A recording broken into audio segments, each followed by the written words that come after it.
ओम शांति।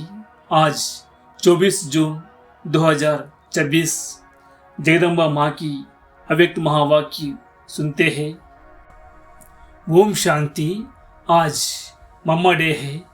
जगदम्बा माँ के स्मृति दिवस पर सुनाने के लिए उनके द्वारा उच्चारे हुए मधुर महावाक्य। यह सृष्टि कर्म का खेत है, जहाँ हर एक मनुष्य आत्मा अपना अपना पार्ट प्ले कर रही है। इसमें परमात्मा का भी पार्ट है, लेकिन वह आत्माओं के सदृश जनमरण में नहीं आते हैं। आत्माओं के सदृश उनके कर्म का खाता उल्टा नहीं बनता है। वह कहते हैं, मैं तो सिर्फ तुम आत्माओं को लिबरेट करने आता हूँ, इसलिए मुझे लिबरेटर बंधन से छुड़ाने वाला गति सद्गति दाता कहते हैं।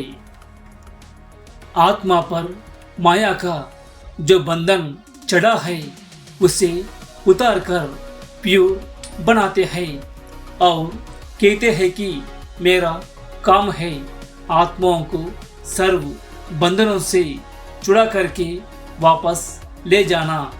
तो सृष्टि के जो अनादि नियम और कायदे हैं, उन्हें भी समझना है। फिर इस सृष्टि मनुष्य सृष्टि की वृद्धि किस तरह से होती है। फिर वह टाइम भी आता है जब यह कम होती है। ऐसे नहीं कि बढ़ती है तो बढ़ती ही जाती है, नहीं, कम भी होती है। तो सृष्टि में हर चीज का नियम है, अपने शरीर का भी नियम है। पहले बाल, फिर किशोर, फिर युवा, फिर वृद्ध। तो वृद्ध भी जल्दी नहीं, वृद्ध होते होते जर्जरीभूत हो जाते हैं। तो हर बात का बढ़ना और उसका अंत होना, यह भी नियम है। इसी तरह सभी धर्मों की भी स्टेजेस है। पहला जो धर्म है वह सबसे ताकत वाला है। पीछे आहिस्ते आहिस्ते जो आते हैं, उनकी ताकत कम होती जाती है। तो धर्मों का बांटना, धर्मों का चलना, हर एक बात नियमों से चलती है। इन सब बातों को भी समझना है। इसी हिसाब से बाप भी कहते हैं, मेरा भी इसमें पार्ट है। मैं भी एक सोल हूँ। मैं गॉड इज गॉड, कोई दूसरी चीज नहीं हूँ। मैं भी सोल ही हूँ, परंतु मेरा काम बहुत बड़ा और ऊंचा है, इसलिए मुझे गॉड कहते हैं। जैसी तुम आत्मा हो, मैं भी वैसा ही हूँ। जैसे आपका बच्चा है, वो भी तो मनुष्य है, आप भी तो मनुष्य हो। उसमें तो कोई फर्क नहीं है ना। तो मैं भी आत्मा ही हूँ।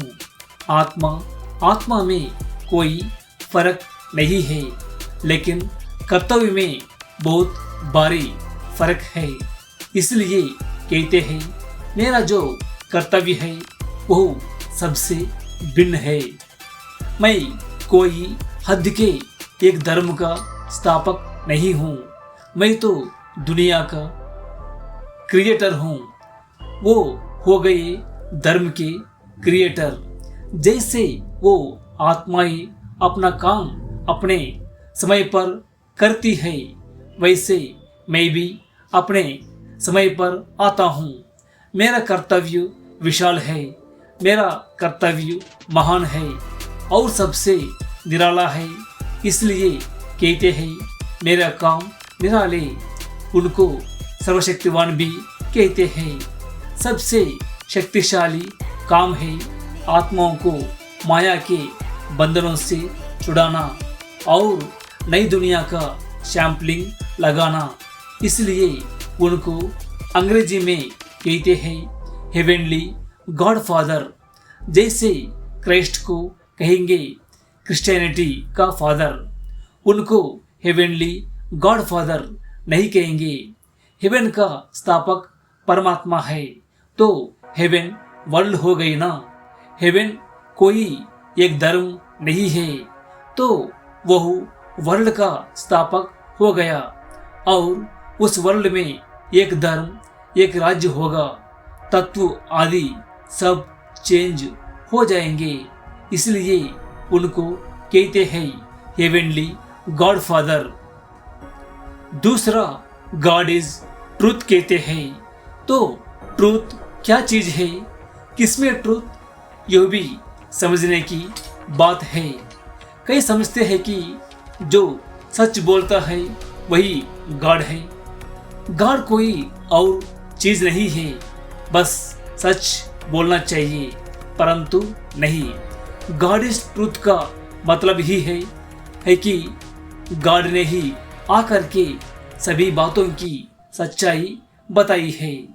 गॉड इज ट्रूथ माना गॉड ही ट्रूथ बतलाता है, उसमें ही सच्चाई है, तब तो उनको नॉलेजफुल कहते हैं। Ocean of knowledge, ocean of bliss, God knows, अर्थात ईश्वर जानते हैं।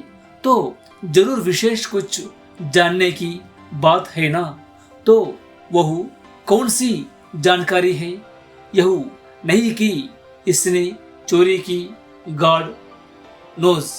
भले वो जानता सब कुछ है, परंतु उसकी महिमा जो है ना, वह इसी पर है कि हमारी दुनिया जो नीचे गिरी है वह ऊंची कैसे चढ़े, इस चक्र की बातों को वो जानता है, इसलिए कहते हैं गॉड नोज।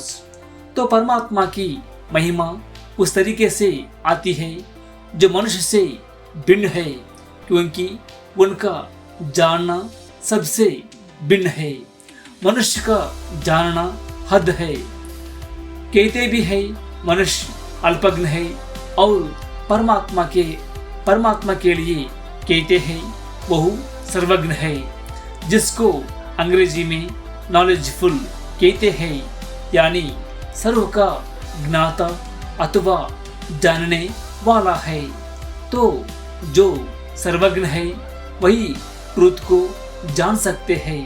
यथार्थ बातों की नॉलेज जिसके पास होगी जरूर वह सबको देगा ना। अगर खुद जाने दूसरों को ना दे तो उससे हमें क्या फायदा? तब तो हम उसकी क्वालिफिकेशंस गाते हैं, उसके पीछे पढ़ते हैं। कभी कुछ भी होता है तो कहते हैं हे भगवान अब तू यह कर, खैर कर, रहम कर, मेरा दुख दूर कर।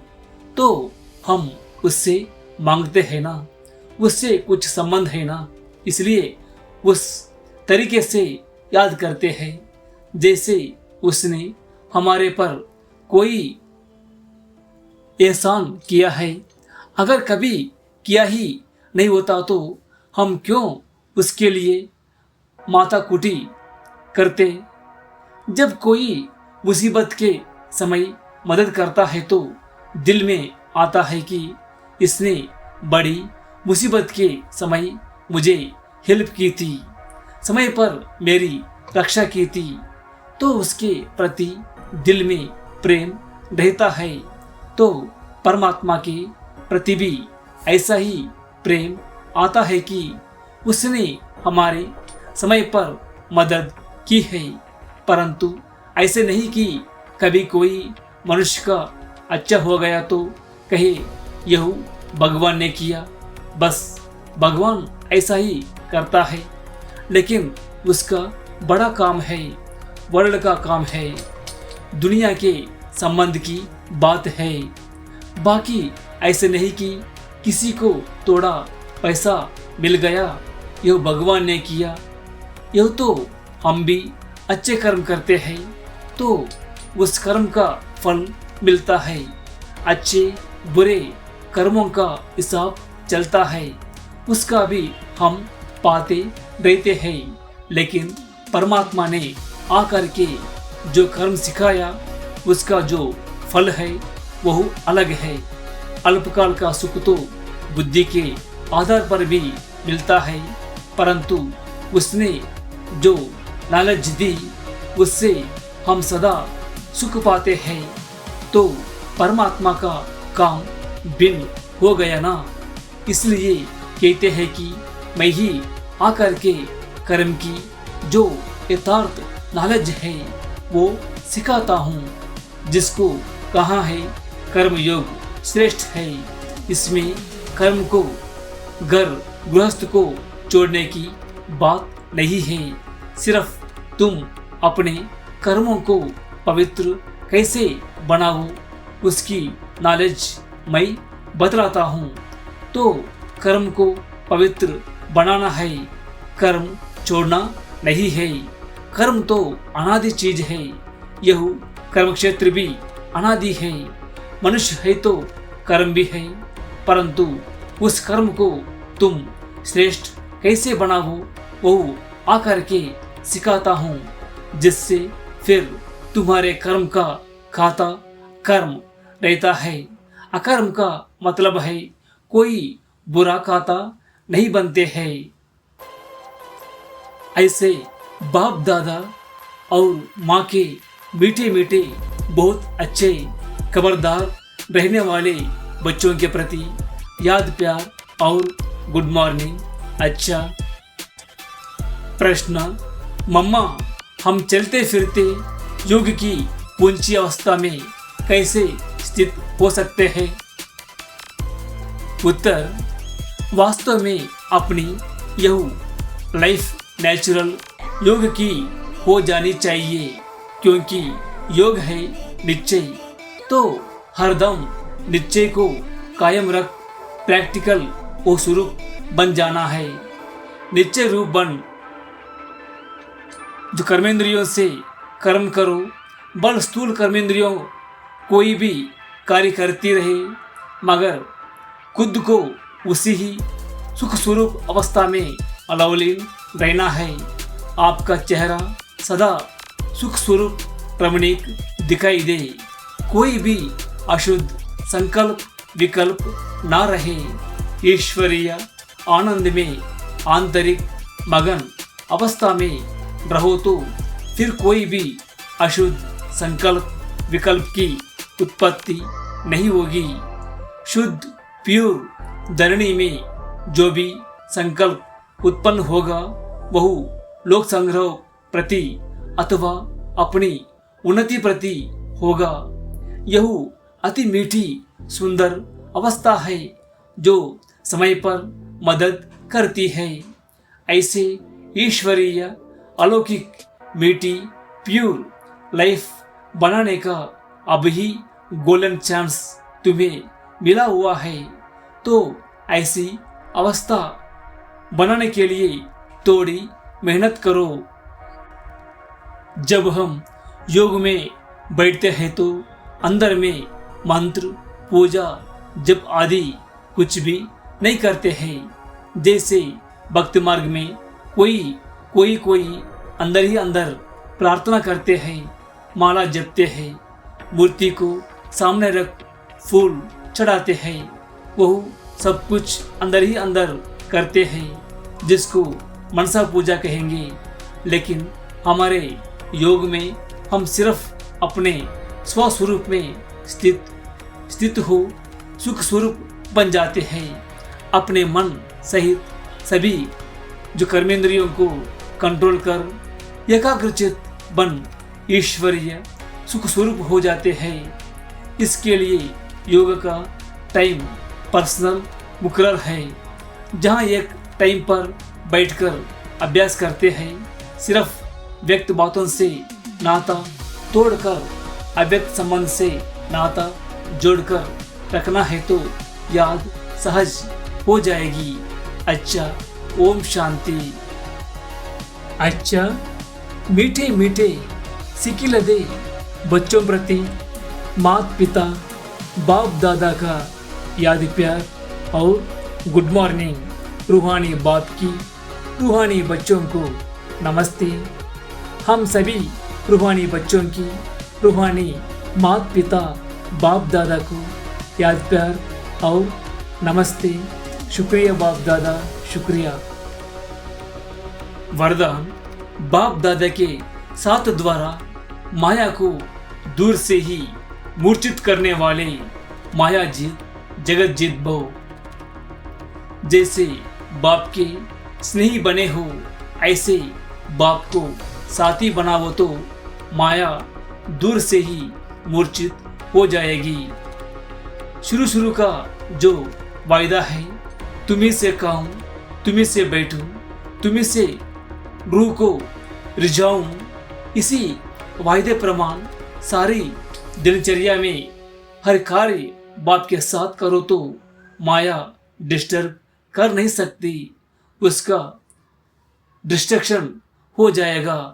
तो साथी को सदा साथ रखो, साथ की शक्ति से व मिलन में मगन रहने से माया जीत जगत जीत बन जाएंगे। स्लोगन अपनी ऊंची वृत्ति से प्रवृत्ति की परिस्थितियों को चेंज करो। अव्यक्त इशारे सदा हर्षित रहने के लिए अपनी नेचर को सरल बनाओ, सहनशील बनो।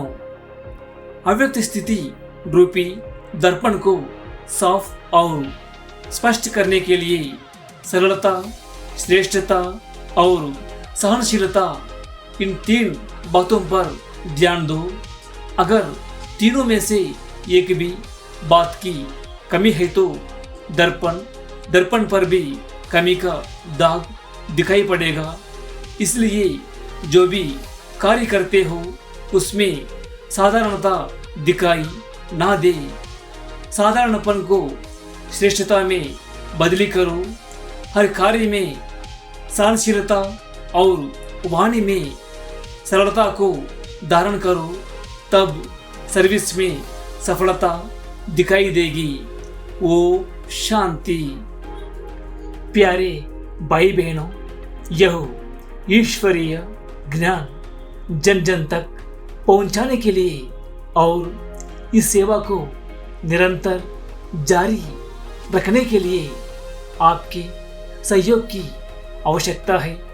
यदि आप इस ज्ञान गंगा को दूसरों तक पहुंचाने में भागीदार बनना चाहते हैं तो कृपया नीचे दिए गए QR कोड को स्कैन करके या फोन पे के माध्यम से अपना बहुमूल्य योगदान दे सकते हैं। सहयोग के लिए धन्यवाद। ओम शांति।